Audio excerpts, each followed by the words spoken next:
자, 저는 오늘 누가복음 50번째 시간으로 죽음이 끝이 아닌 이유, 죽음이 끝이 아닌 이유 이런 제목으로 하나님 말씀 전하겠습니다. 자, 여러분 살면서 이런 생각 해보신 적 있어요? 죽으면 모든 게 끝일까? 주변에서 이런 소리 종종 듣죠. 죽으면 끝나지 이런 소리를 듣습니다. 우리가요 평상시에 괜찮을 때는 이런 소리들이 그렇게 내 마음에 와닿지 않아요. 근데 우리가 내 사랑하는 사람이 질병 가운데 고통하다가 임종 직전에 있거나 혹은 떠났거나 혹은 내가 하루 열심히 살다가 지나가는 한강대교 위에서 차창 밖으로 비춰지는 노을을 바라보며 내가 살아가는 이게 정말 맞는 길일까? 왜 이렇게 시간이 빨리 가지? 오늘도 내가 반밖에 못했는데 이런 생각이 들 때 우리는 문득 내 인생에 어떻게 보면 허무함이 몰려올 때가 있어요. 우리가 사람인지라 그런 걸 감정적으로 느끼며 살아갑니다. 그럴 때 죽으면 모든 게 끝일까? 죽으면 모든 게 끝이야 라고 하는 그 소리가 사뭇 다르게 들려온다는 것이죠. 제가 어떤 글을 보니까 호스피스 병동 아시죠? 호스피스 병동, 임종을 앞둔 분들이 있는 그 병동에 30년 넘게 근무하신 간호사분들이 이 죽음을 앞둔 사람들의 두 종류의 모습에 대해서 얘기한 걸 제가 봤어요.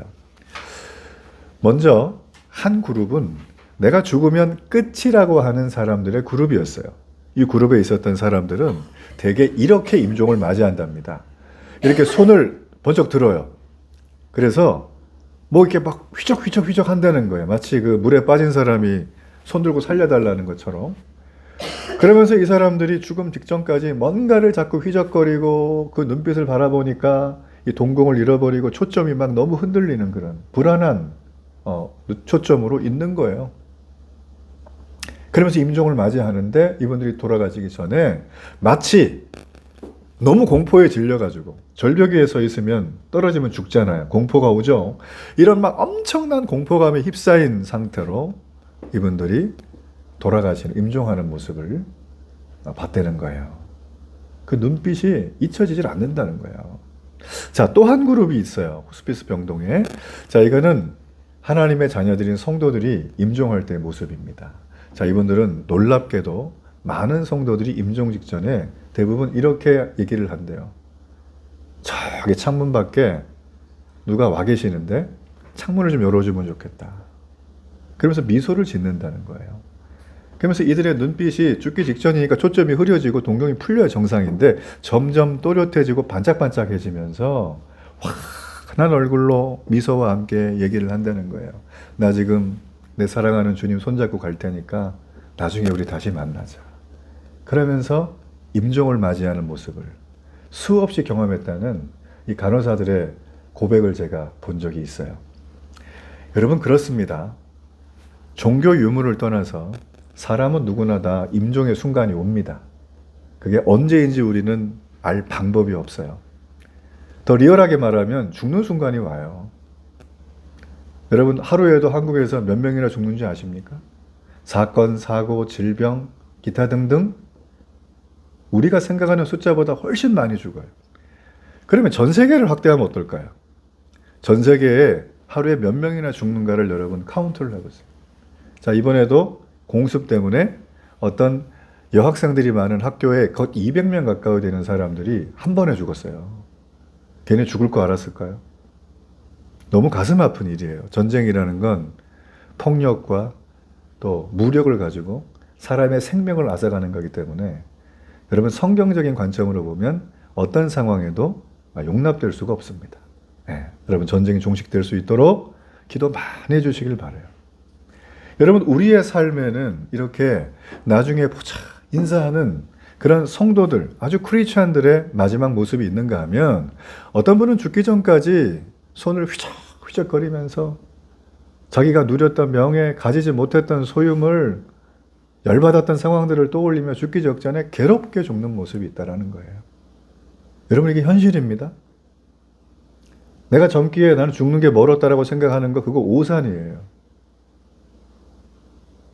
우리는 언제든지 이 땅을 떠날 준비를 하고 살아야 한다라는 것이죠.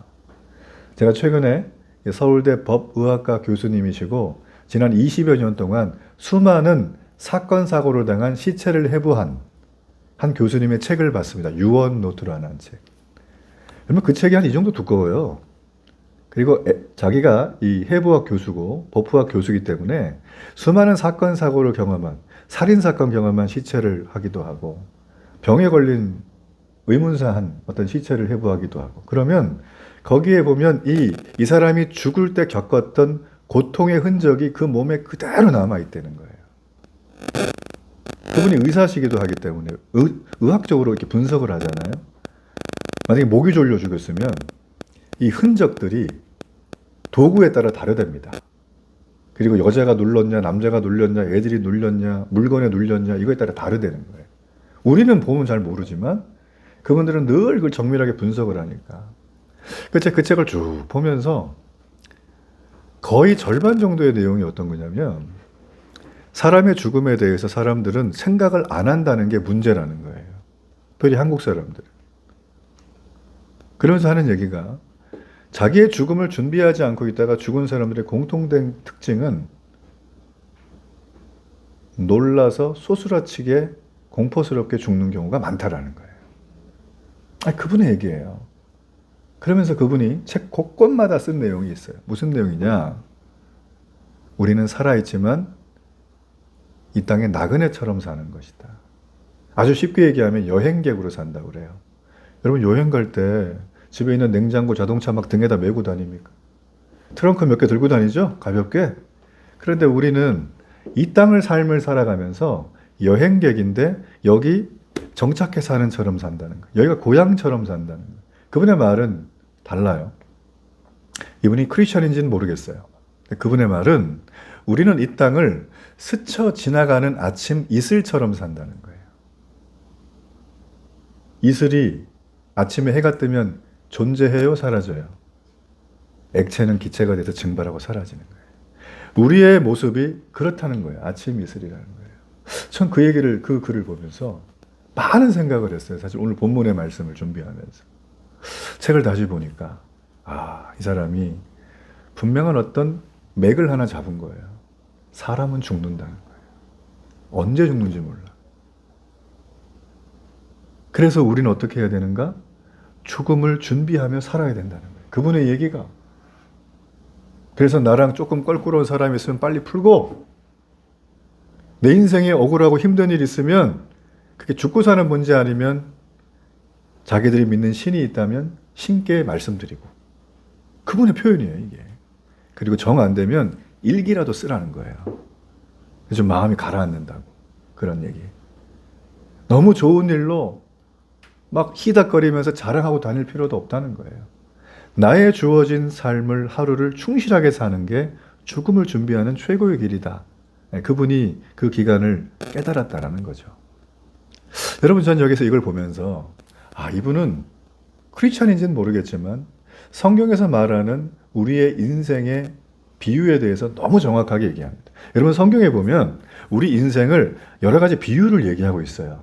성경에 보면 우리 인생을 어떻게 비유하냐면 아침 안개와 같다, 아침 이슬과 같다, 이런 얘기가 실제로 있고요.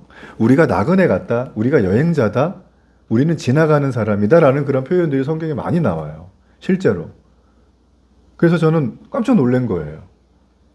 성경은 우리를 가리켜서 영원히 살 것 같지만 영원히 살지 않은 존재예요. 어디서? 이 땅에서. 그래서 성경은 말합니다. 이 땅의 삶은 잠깐 지나가고 우리가 정말 가야 될 고향은 따로 있는데 여기는 영어로 얘기하면 이터널 라이프. 이터널 라이프. 무슨 팝송 가수 같죠? 이건 영원한 생명을 말하는 거예요. 우리가 영원히 살아야 될 영원한 생명의 곳은 이 땅의 지구가 아니라, 이 지구별이 아니라, 우주 그 어디도 아니라 하나님이 계신 그곳이라고 성경은 우리에게 분명한 목적지를 말해줘요. 제가 하나님을 믿게 된 이유는 바로 이것 때문이에요. 복잡한 여러 종교들 많이 봤는데 거기에도 보면 우리가 사후세계에 대한 종교를 얘기하는 종교들이 있습니다. 불교라든지 이렇게 있어요. 근데 거기에 보면 거기는 이렇게 성경처럼 심플하게 말하지 않아요. 다 중간 과정이 필요해. 내가 열심히 해야 되고 잘해야 되고는 기본이고요. 마일리지도 많이 쌓아야 되고 공로도 많이 쌓아야 되고 이것도 잘해야 되고 저것도 잘해야 되고 남한테 좋은 소리 들어야 되고 나도 만족해야 되고 막 이런 어떤 삶이 있죠. 듣는 순간 막 숨 막히잖아요. 나 그렇게 못 사는데 내 코가 석자인데. 자, 그런데 저는 성경만은 그런 조건이 없는 거예요. 기가 막히지 않습니까? 우리가 일생에 한 번 가기도 어려운 라스베가스의 최고급 호텔, 카지노도 있고 놀이공원도 있고 별의별 서커스까지 보여주는 호텔 1인당 1,000만 원짜리 티켓을 누가 줬다고 생각을 해보세요. 그럼 가야겠죠? 비행기값 200만 원 주고 가야 되겠죠? 1,000만 원짜리 받았는데. 그렇죠? 네. 우리가요, 인생을 살아가며 그 티켓 받았거든요? 안 가는 거예요, 지금. 왜요? 비행기값 없다고. 저는 성경에 나오는 내용이 바로 그 내용이라는 걸 제가 깨닫고 나서 얼마나 기뻤는지 몰라요. 그래, 내 인생에 여전히 문제가 있겠지. 쟤 때문에 힘들어. 내 인생 안 풀려. 너무 괴로워. 몸도 아프네. 막 이런 생각을 하지만 그런 게 내게 와도, 고통의 파도가 내게 와도 그때부터 저는 생각이 이걸 다르게 해석하면 되겠구나. 나는 영생을 사는 존재라는데. 나는 이미 받아들여졌다는데. 하나님 나 때문에 죽으셨다는데. 야, 더 이상 뭐 말할 필요 없구나. 오늘 본문에 나와 있는 내용이 바로 그 내용이에요. 오늘 본문에 나와 있는 내용은 성경의 굉장히 중요한 주제가 아니라 가장 중요한 주제인 부활을 얘기해요. 부활 들어봤나요? 우리 쓰는 단어 잘 아니죠? 그룹 사운드 부활도 있지만. 이 부활이란 말은 일반 사람들이 듣기에는 그냥 블랙 코미디 같아요. 이거 도대체 뭐 이런 말, 뭐 이런 단어 성경은 자꾸 얘기하는 나는 좀 별로다. 그래서 부활에 대해서 사람들이 아예 외면하고 무시하는 경우가 굉장히 많아요. 그러면서 하는 얘기가 너는 가봤니? 부활? 이렇게 물어보면 우리가 또 할 말이 없잖아요. 그래서 여러분, 이 부활이라고 하는 주제는 어쩌면 우리에게 황당하게 들릴지 모르는 이야기지만 오늘 예수님은 어느 한 똑똑한 집단과 함께 논쟁을 벌이세요. 그들이 논쟁을 걸어왔어요. 어떤 주제? 부활에 대해서. 그들은 논쟁을 걸었던 그 집단은 한마디로 눈에 보이는 것만 믿어 현실주의자들이에요. 자, 이런 어떤 생각을 가지고 이들은 예수님께 와서 부활에 대해서 부활 좀 얘기해 보세요, 예수님. 그건 맞는 얘기예요? 라고 물어보는 장면이 오늘의 장면이다. 전 여러분, 죽음이 끝이 아닌 이유에 대해서 오늘 말씀 속에서 선명하게 여러분의 마음에 새겨지길 축복합니다. 부활은 먼 미래에 죽으면 보상이 아니라 지금 내가 이 부활을 경험한 자는 어떻게 되는가를 분명하게 알아가는 시간 되기를 주의 이름으로 축복합니다.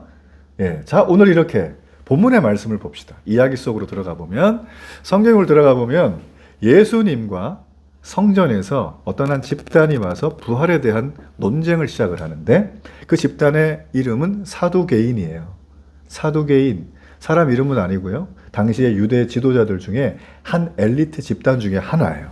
이 사두개인들은 우리로 말하면 아주 소수입니다. 굉장히 적은 사람들이에요. 근데 이 사람들은 어떤 시스템을 갖고 있었냐면 당시의 유대 사회의 권력층이 누군가 이렇게 보니까 로마거든요. 로마 식민지였으니까. 그죠? 그 로마가 이제 핵심이니까 로마한테 빌붙어요.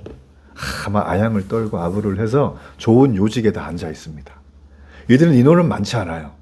그런데 로마한테 그렇게 기생충처럼 붙어가지고 피를 빨아먹으면서 자기의 백성들을 압제하는 로마의 편을 들어주면서 돈도 벌고 명예도 얻고 지식도 쌓고 서로 막 이렇게 그 세습도 해가면서 이렇게 살아왔던 집단이 사두개인이라고 하는 집단이에요. 성경에 사두개인은 그렇게 설명이 많이 나와 있진 않아요. 그러나 오늘 말씀해 보면 이들의 특징이 나오는데 이들의 특징은 뭐냐면 성경을 믿어요. 유대인들이니까. 근데 당시에 성경이라면 하면 구약 성경밖에 없어요. 근데 구약 성경 중에서 다 믿는가? 다 믿을까요? 일부만 믿을까요? 이 사람들. 딱 느낌이. 일부만 믿겠죠. 자, 그 일부가 뭐냐면 모세가 쓴 5가지 성경책이 있어요. 창세기부터 신명기까지. 창출내미신 요것만 믿어요. 나머지 뒤에 있는 30몇 권은 믿어요, 안 믿어요? 안 믿어요, 이분들이. 희한한 분들이에요. 그 자기들은 모세만 사랑해요, 이분들은. 그래서 모세가 쓴 성경 5권만 믿는 집단인데, 그러면서 이 사람들은 또 다른 어떤 인생의 관점이 있어요. 그게 뭐냐면 이 사람들은 영적인 세계를 안 믿어요. 우리 귀신 봤어. 막 이런 거 있죠. 이거 안 믿어요. 귀신이 어딨냐, 귀신이. 이러면서. 우리 중에 그런 사람이 좀 있어요. 사두개인 느낌이에요. 그런 분들은. 이 사두개인은 영적인 세계 안 믿으니까 귀신도 안 믿고 천사도 안 믿고 당연히 사후세계도 믿을까요? 안 믿을까요? 없어요. 이들은 지극히 현실 중심적인 그런 집단이었다. 자, 그런데 예수님이 성전에 오셔가지고 수많은 사람 앞에서 부활 얘기를 했더니 마음이 좀 이 사람들이 빈정이 상하는 거예요. 부활 얘기를 지금 우리 앞에서 해? 부활 예수님 정말 이거 말도 안 되는 소리인데? 라고 하면서 예수님의 이 부활의 교리에 대해서 정면으로 반박하는 그런 마음이 생겼어요. 그래가지고 아주 희한한 질문을 던집니다. 그게 오늘의 내용이었던 거예요. 까만색 글씨 있죠, 성경에 읽었던 거 전반부. 이게 이들의 질문. 빨간 글씨는 뭐예요? 여기에 대한 대답이에요, 예수님의. 이렇게 보시면 재밌어요. 그렇죠? 예. 자, 오늘 성전이라고 하는 공간에 두 부류가 나와서 예수님을 정면으로 반박하는 장면. 자, 예수님 어떻게 하시는가? 오늘 그 내용이라는 거죠. 자, 지금 이들이 들고 나왔던 질문은 굉장히 예리합니다. 당시에 유대인의 풍습 중에 하나인 형사 취수제라는 제도를 들고 질문을 던지는 거예요. 자, 여러분 들어보셨어요? 형사 취수제? 형사 그러니까 경찰인가 뭐 이런 거 생각나잖아요. 그거 아니고요. 자, 이게 무슨 풍습이냐면 잘 들어보세요. 우리 옛날에 정월 대보름 때, 뭐 지금도 한국의 고유 명절 풍습 그래가 정월 대보름 때 뭐 합니까, 우리? 네, 뭐 해요? 불놀이, 지불놀이. 예. 강원도는 그거 하죠. 저도 그거 했어요, 어릴 때. 했어요. 너무 재밌어요. 그러다 막 눈썹 홀랑 타먹고 그랬는데, 이 사람들도 유대인의 풍습 중에 형사 취수제라고 하는 풍습을 계속 이어져 오고 있었어요. 이거는 뭐냐면, 잘 들어보세요, 이거예요. 자, 만일에 어느 집에 5명의 남자 형제가 있는데, 제일 큰 형이 장가를 갔어요. 그런데 자식이 없이 죽었어요. 그러면 그 형수님은 어떻게 돼요, 그때부터? 과부라고 부르게 되죠. 그죠? 그러면 좋아요. 과부 뭐 사는데 문제 없겠죠, 지금 같은 경우. 근데 옛날에요, 벌써 이게. 수천 년 전 얘기예요. 그때는 남편이 없고, 이런 뭐 통신이나 시스템도 전혀 안 돼 있고, 사회보장제도도 없고, 복지도 없는 시대이기 때문에, 과부 혼자 자식도 없이 집을 출가해 나와가지고 살 수 있을까요, 없을까요?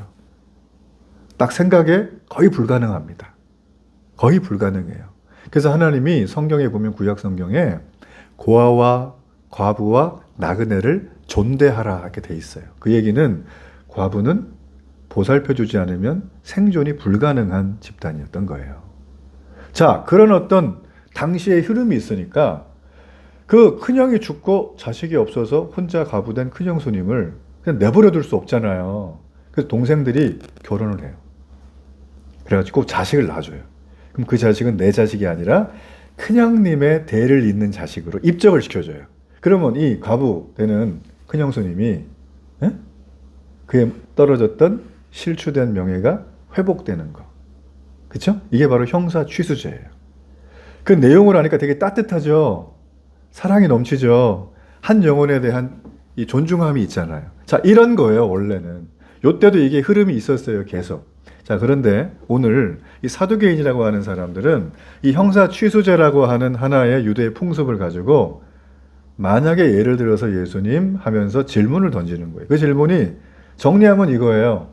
한 집안에 7명의 형제가 있는데 제일 큰 형님이 결혼을 했어요. 근데 애 없이 죽었어요. 그래서 형사 취수제에 따라 가지고 둘째 형님이 그 큰 형님의 형수님 결혼해 가지고 또 아이를 낳아야 되는데 아이가 없이 또 죽어버렸네. 셋째 형님도 똑같이 했는데 죽었어요. 7째까지 그랬어요. 그리고 이 형수님도 나중에 죽었어요. 그럼 남편이 7명이죠? 그렇죠? 자식은 하나도 없죠? 그러면서 하는 얘기가 만일 부활이 있다면 예수님, 이 여자분은 누구의 아내가 되겠습니까? 야, 고민스럽습니다. 예수님 대답이 어떻게 하셨습니까, 오늘? 야, 몇째 아내가 되라. 이런 거 나옵니까? 하나도 안 나와요. 자, 여기서 우리가 들어가야 되는 거예요. 자, 먼저 이 질문을 한 이 사두개인들의 마음은 어떤 마음으로 질문을 했을까요?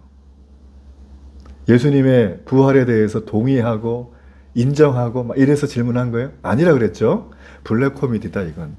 말도 안 되는 거예요. 비난거리려고 조롱하려고 이걸 막 반박하려고 막 이렇게 질문을 한 거예요. 그들은 지극히 현실 중심적이기 때문에 예수님 죽어봐야 아는 부활 자꾸 얘기하시는데 우리랑 좀 안 맞아요. 이 얘기를 계속 하는 거라는 거죠. 여러분이 전도해보면 부활 가지고 걸고 넘어지는 사람 간혹 만납니다. 천국 가봤냐고, 죽어봤냐고, 하나님 만나봤냐고 맨날 물어봐요, 사람들이. 그 내가 물어보죠. 하나님 만나면 믿을 거예요? 근데 성경에 하나님 만나면 죽는다는데? 선생님 돌아가셔야겠네요? 막 이렇게 웃으면서 얘기를 한다는 거죠. 그러니까 사람들은 내 눈에 보이는 것, 만져지는 것, 먹어본 것, 경험한 것만 가지고 내가 뭔가를 해보려고 그래요. 이거는 신앙생활이 아니라 뭐다? 과학적 생활이다. 그렇죠? 예. 내가 다 경험하고 내가 다 봤는데 뭘 믿으려고 그래. 그냥 보는 사실이죠, 이거는. 여러분, 오늘 나와 있는 이 사두개인은 바로 그런 마음을 가지고 예수님께 나왔던 사람들이었어요. 오늘날 교회 안에도 많은 분들이 예배를 드리지만 이런 사두개인의 눈을 가지고 교회를 오시는 분들이 굉장히 많습니다. 자, 오늘날 현대를 무슨 사회라 그럽니까? 물질주의 사회라는 거죠. 오늘 이 사두개인의 모습과 현대의 물질주의 사회에 사는 우리들은 성도이긴 하지만 아주 소름 끼치게 닮아 있는 모습이 굉장히 많이 있습니다. 자, 우리 먼저 교회 왔을 때 특별히 남자분들은 부활이란 주제를 넘어가기가 굉장히 어렵습니다. 우리가 학교 다니면서 배운 과학적이고 이성적이고 합리적인 게 있는데, 그렇죠? 네, 추론이 있잖아요. 실험을 해서 결과를 얻어야 우리는 답을 낸다. 그런데 목사님이 설교 시간에 부활 얘기하고 예수님 부활 얘기하고 성경보다 부활이 있는데, 야, 이건 도대체 안 믿어진다. 여러분 믿어지십니까? 믿어져요, 이게? 안 믿어지죠. 안 믿어지는 게 어떻다? 정상이다. 오늘 사두개인은 안 믿어지니까 열이 받아가지고 이걸 뒤집어 보려고 그런 거예요.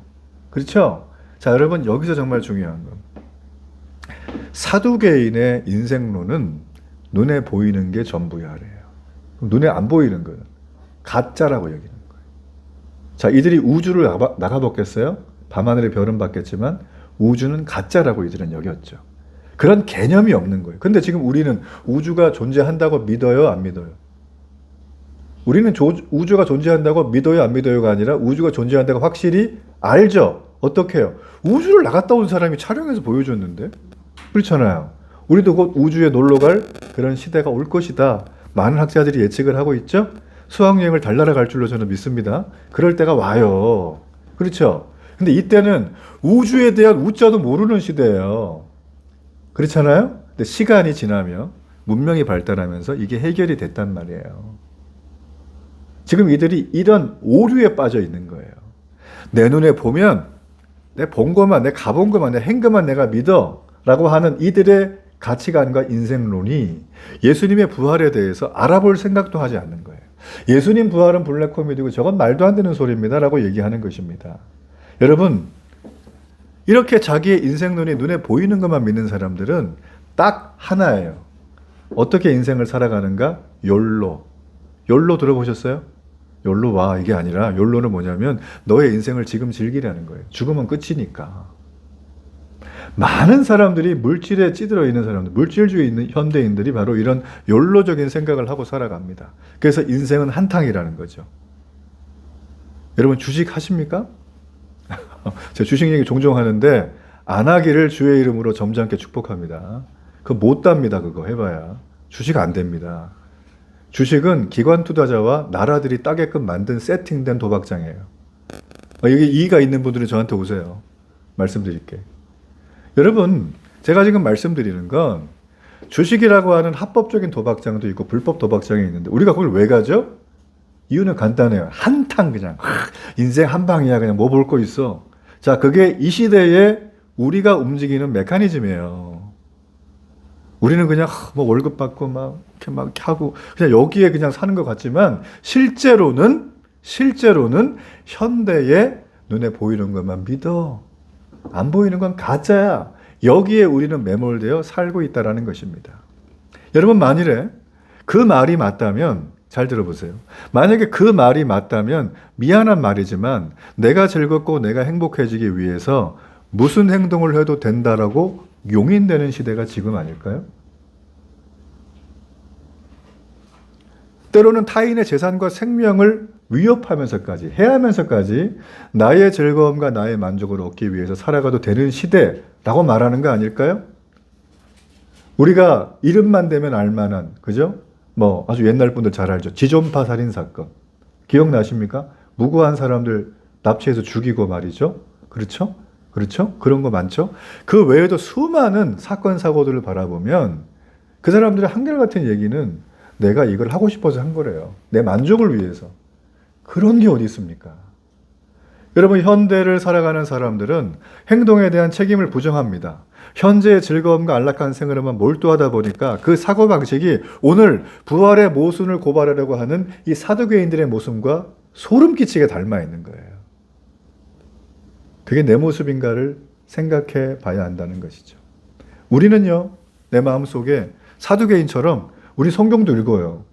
기도도 한단 말이에요. 예배도 드려요. 그리고 종교생활도 잘하지만 실제 나 삶에는 사두개인처럼 눈에 보이는 것만 믿어야지, 이런 생각 가지고 살아가면서 그냥 뭐 누가 보겠어, 인생 한 번인데 그냥 내가 해야 되겠어 라는 생각을 가지게 되죠.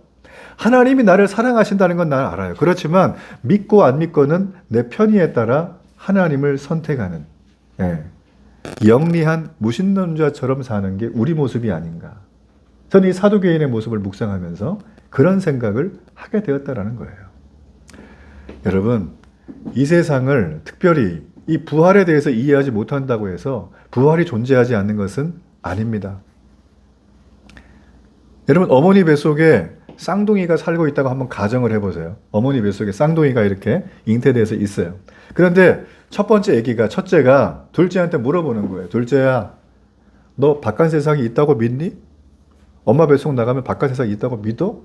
그랬더니 둘째가 하는 소리가, 글쎄 난 참 모르겠는데 엄마가 밖에 나가면 엄마도 만날 거고 밝고 좋은 세상도 만날 거야. 엄마가 그렇게 얘기를 했거든. 이렇게 둘째가 얘기를 했어요. 그 첫째가 비짓이 비웃으면서 이렇게 얘기를 하는 거예요. 너 엄마 본 적 있어? 출산은 곧 죽음이야. 우린 여기 있어야 돼. 탯줄 붙들고. 자, 여러분, 부활을 비웃던 사두개인들은 이 첫 번째 아기와 같은 삶을 사는 거예요. 뱃속에서 안 나가려고 하는 거예요. 탯줄 붙들고 여기가 좋아. 나가면 죽어. 여러분, 아기가 10개월이 됐는데 나오지 않으면 그거는 큰일 날 일입니다. 그렇죠? 상식적인 거예요. 우리가 부활을 인정하지 않는다고 해도 부활은 있습니다. 우리가 부활을 안 받아들이는 건 우리 몫인 거예요. 여러분, 그러므로 우리는 우리의 이성이라고 하는 좁은 자궁 속에 갇혀서 하나님의 능력이라는 더 큰 세계를 보지 못했던 거예요. 이걸 다른 말로 하면 내 경험과 내 상식이 나를 지배하다 보니까, 그렇죠? 하나님의 위대한 계획이 지금 내게 오는데 내가 멈추게 한 거예요. 여러분, 저는 하나님의 위대한 계획이 여러분에게 흐르기를 축복합니다. 자, 오늘 말씀 속에 이렇게 사두개인들의 주장에 대해서 예수님은 아주 놀라운 대답을 하세요. 37절과 38절의 말씀. 자, 이 말씀 함께 한번 읽어봅니다. 시작. 죽은 자가 살아난다는 것은 모세도 가시나무 떨기에 관한 글에서 주를 아브라함의 하나님이요 이삭의 하나님이요 야곱의 하나님이시라 칭하였나니 하나님은 죽은 자의 하나님이 아니요 살아있는 자의 하나님이시라. 하나님에게는 모든 사람이 살았느니라 하시니. 자, 여기 잘 보세요. 알쏭달쏭한 말이 나와요. 하나님은 아브라함의 하나님, 이삭의 하나님, 야곱의 하나님이시다. 근데 하나님은 죽은 자의 하나님이 아니라 살아있는 자의 하나님이라고 얘기를 했어요. 자, 여러분, 이게 무슨 뜻이에요? 하라바, 이게 무슨 뜻 같아요? 그 휴대폰에 나와요? 안 나오죠? 안 나올 거예요. 나만 알거든요, 이건. 자, 보세요. 지금 알쏭달쏭한 얘기를 하셨어요. 자, 지금 예수님은 이 질문을 받았잖아요, 사두개인들에게. 근데 사두개인들은 성경 중에 모세가 쓴 5권만 믿는다 그랬죠? 그 중에 출애굽기 3장 말씀을 가지고 가시나무 떨기의 내용을 인용하면서 부활을 입증하고 있어요. 자, 주님의 입증하는 내용 굉장히 파격적입니다. 잘 보면. 자, 여기 보니까 지금 예수님이 그러시는 거예요. 너 구약 성경 알잖아, 니네들. 거기에 보면 하나님이 모세, 민족의 지도자죠? 모세한테 자신을 소개할 때 어떻게 하는지 봐봐.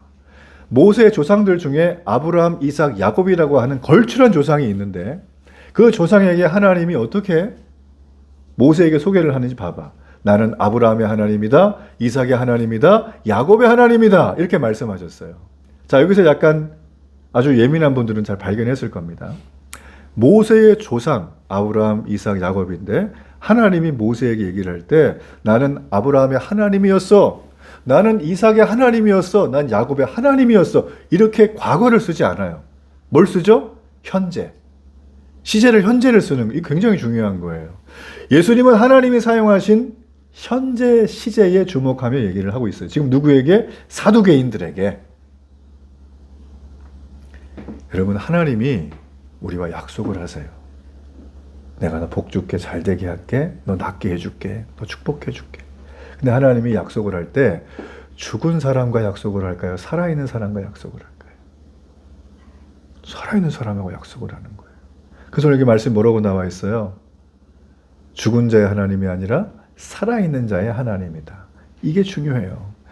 만약에 하나님이 모세에게 몇백 년 전의 조상이었던 아브라함, 이삭, 야곱을 얘기하면서 나는 걔네 하나님이었어 라고 얘기한다면 이미 죽은 자하고 약속을 맺은 거죠.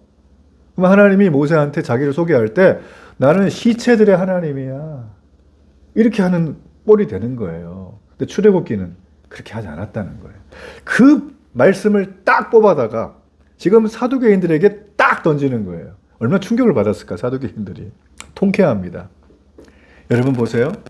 하나님은 살아있는 자와 약속을 맺는 분인 줄로 믿습니다. 하나님은 오늘 이 예배에 온 자들과 약속을 맺는 분인 줄로 믿습니다. 네. 특권의식을 가지세요. 자부심을 가지세요. 여러분은 천하보다 귀한 존재들이에요. 그런데 하나님이 우리와 살아있는 약속을 맺으신다면 하나님은 그 약속을 우리가 죽어도 그 약속이 끊어질까요? 안 끊어질까요? 안 끊어져요. 심지어 하나님은 내가 너의 하나님이 되어줄게 라고 하시면 본인의 명예를 걸고라도 어떻게 하신다? 반드시 우리를 살려서 부활케 하신다라는 거예요. 여러분, 이 대목은 우리에게 엄청난 위로를 줍니다. 어떤 위로일까요? 우리는 살아가면서 질병을 겪어요. 몸이 아파 갑자기. 우리는 살아가면서 나도 모르게 아픈 사람의 모습을 보며 그들을 떠나보냅니다. 우리는 살아가면서 경제적인 위기를 겪고 요즘 수많은 자영업자들이 괴로워합니다. 물가는 계속 오르기 때문에. 이런 죽음의 그림자가 우리에게 드리워질 때 하나님과 나와 맺었던 약속이 끊어지겠어요? 안 끊어지겠어요? 이런 상황. 안 끊어진다라는 것입니다. 여러분, 세상은 상대방에게 쓸모를 다하면 잊혀집니다. 버려진다는 거죠. 여러분, 그러나 하나님은 우리를 버리지 않아요. 우리 솔직하게 얘기해 봅시다. 죽음이 두려운 진짜 이유가 뭘까요? 내가 왜 죽음을 두려워할까? 지옥 갈까 봐? 그것도 있지만 세상에서 내 이름 석자와 내가 잊혀지기 때문에 두려운 거 아니에요? 죽음이 두려운 진짜 이유는 나란 존재가 더 이상 기억되지 않기 때문에. 그렇지 않습니까? 문학작품들을 보세요. 나란 존재를 기억해달라는 갈구의 메시지가 굉장히 많다는 거예요. 죽음이 두려운 이유는 그런 이유인 것 같아요. 그러나 하나님은 우리를 어떻게 한다? 단순히 하나님의 기억 속에 있는 데이터 하나 정도로 1메가바이트 정도로 우리를 생각하지 않아요. 여러분, 우리는요, TV를 틀면 연예인이 막 나오잖아요. 그러면 보면 이름 알죠? 그렇죠? 나이도 알아요. 심지어 이 사람의 음식 습관까지 알아요. 여러분, 이거는 지식으로만 아는 거지 그 사람의 진짜 마음 속은 알 수가 없습니다. 깊은 지식이 아니에요. 반면에 여러분을 낳아주신 어머니, 우리의 엄마, 우리의 어머니는 우리의 이름만 아실까요? 절대 그렇지 않아요. 얘가 언제 웃는지, 언제 우는지, 어느 때 행복해하는지, 어느 때 즐거워하는지를 엄마들은 다 알아요.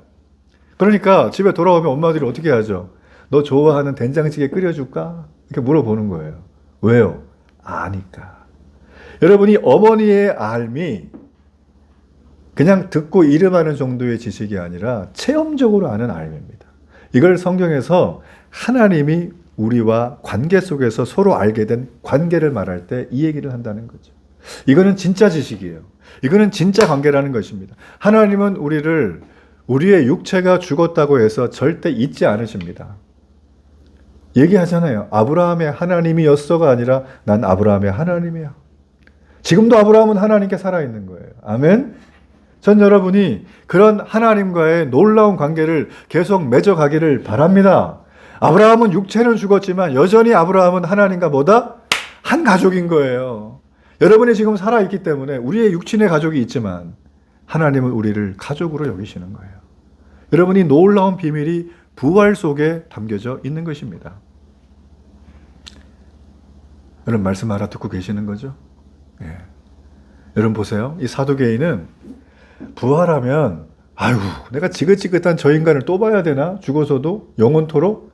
이게 싫은 거예요. 이 사람들은. 그냥 부활 없이 그냥 여기서 죽으면 깨끗하게 끝나면 좋겠다는 생각을 했는데 예수님이 오늘 기가 막힌 말씀하셨어요. 니네 잘 들어라.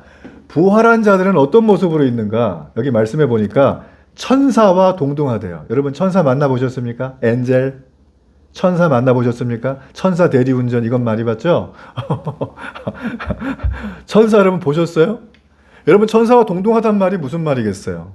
내가 유령이 된다는 거예요? 아니면 천사처럼 갑자기 어느 날 자고 났더니 등에서 날개가 두 개가 쫙 나오고 LED 링라이트가 머리에서 막 돌면서 불빛이 막 나오고 손에는 막대기 하나 들고 날아다닙니까? 막 이렇게? 천사와 동등하다는 말은 그런 뜻이 아닙니다. 여러분 천사와 동등하다는 말은 이 땅에서 우리들을 괴롭히는 게 있습니다. 몸이 아픈 질병, 우리의 정신적이고 육체적인 장애, 그리고 우리가 늙어가는 노화, 그리고 죽음의 공포로부터 우리는 어떻게 합니까?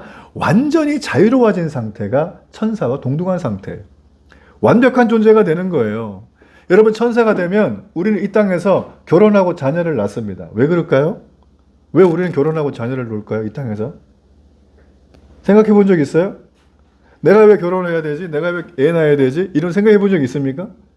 요즘 제가 젊은 친구들하고 대화를 나눠보면 결혼해야 되고 자녀 놓고 우리가 이렇게 행복한 가정 꾸미는 게 정말 좋아. 이게 성경적이야 이렇게 얘기하잖아요. 그럼 얘네들이 뭐라고 한 줄 아세요? 목사님 돈이 얼마나 드는데요? 야, 내가 그래서 걔를 보면서 참 너무 안타까웠어요. 아니 언제 우리 인생이 돈한테 밀렸습니까? 언제 우리가? 그렇지 않아요? 그렇죠? 저는 돈을 무시하는 게 아닙니다. 돈은 가치가 있는 거지만 우리 인생보다 가치는 없어요. 여러분 우리는 이 땅을 살아가면서 당연히 결혼하고 자녀를 낳는 이유는 우리 인간이 이 땅의 육체가 언젠가 사라질 거기 때문에 유한하기 때문에 여러분 그렇지만 오늘 여기 말씀에 나와 있는 부활은 더 이상 죽음이 없는 세계예요. 죽음이라는 그 공포를 정복한 세계예요. 여러분 여기에는 이런 제도가 필요가 없어요. 그러다 보니까 혈연보다 더 깊은 또 하나의 가족, 진짜 가족, 영적인 가족이 부활하면 우리는 거기에 일원이 되는 거예요. 내가 멤버십 비용을 하나도 안 냈는데. 놀랍죠? 부활이라는 건 바로 이런 것입니다. 우리가 영적인 가족이 되어서 새로운 모습으로 완벽한 공동체로 새로워지는 것, 이것이 바로 부활을 주님이 말씀하신 내용이라는 거예요.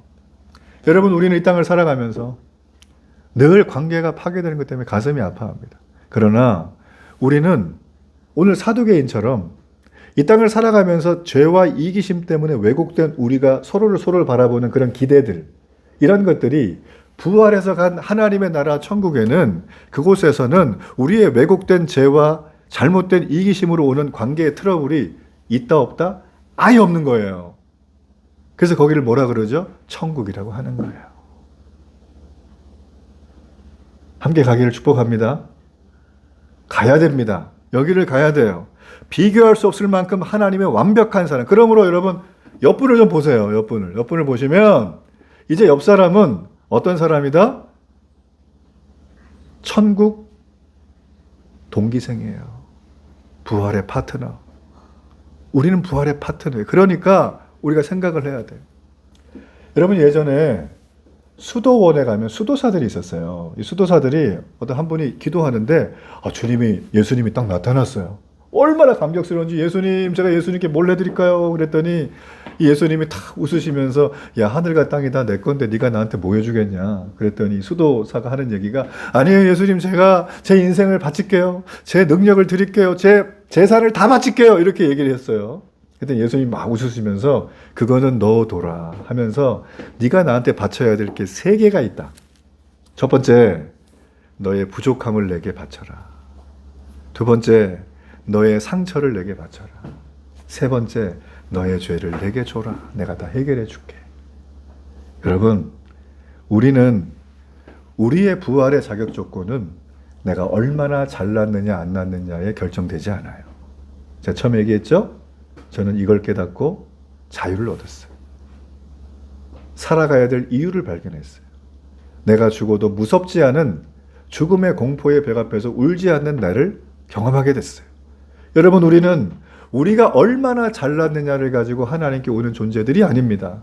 우리의 상처를, 우리의 실수를, 우리의 죄를 그냥 가지고 나와서 하나님 앞에 드리면 되는 거예요.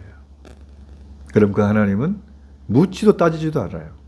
그걸 받아주는 거예요. 내 인생의 고통, 그 눈물, 그 아픔을 변하여 천사와 동등하게 만들어주시는 분인 줄로 믿습니다.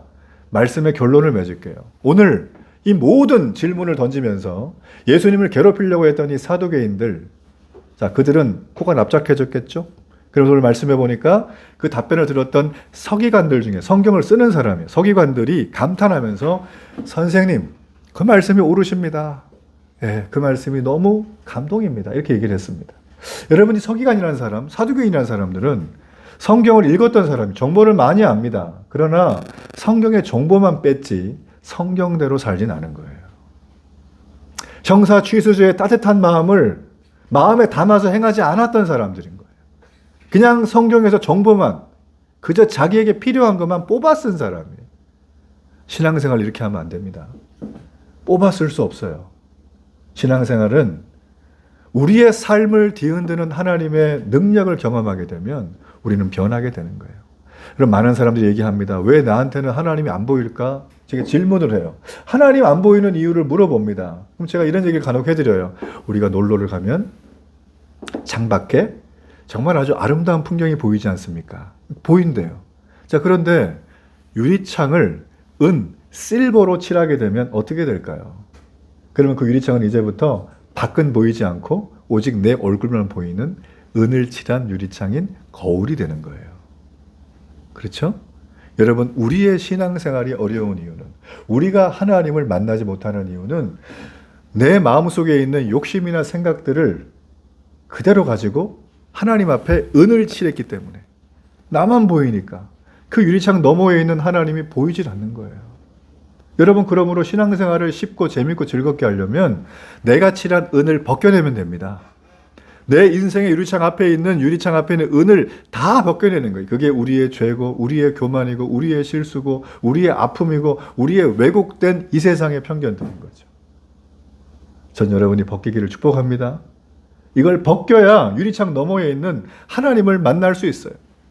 여러분, 부활은 정리하자면 막연한 가설이 아닙니다.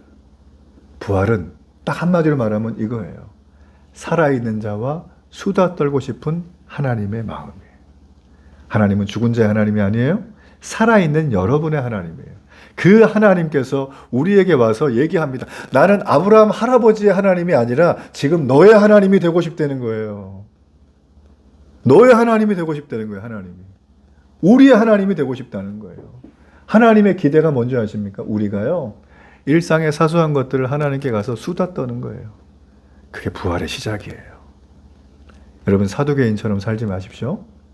뽑아 쓰려고 하지 마십시오.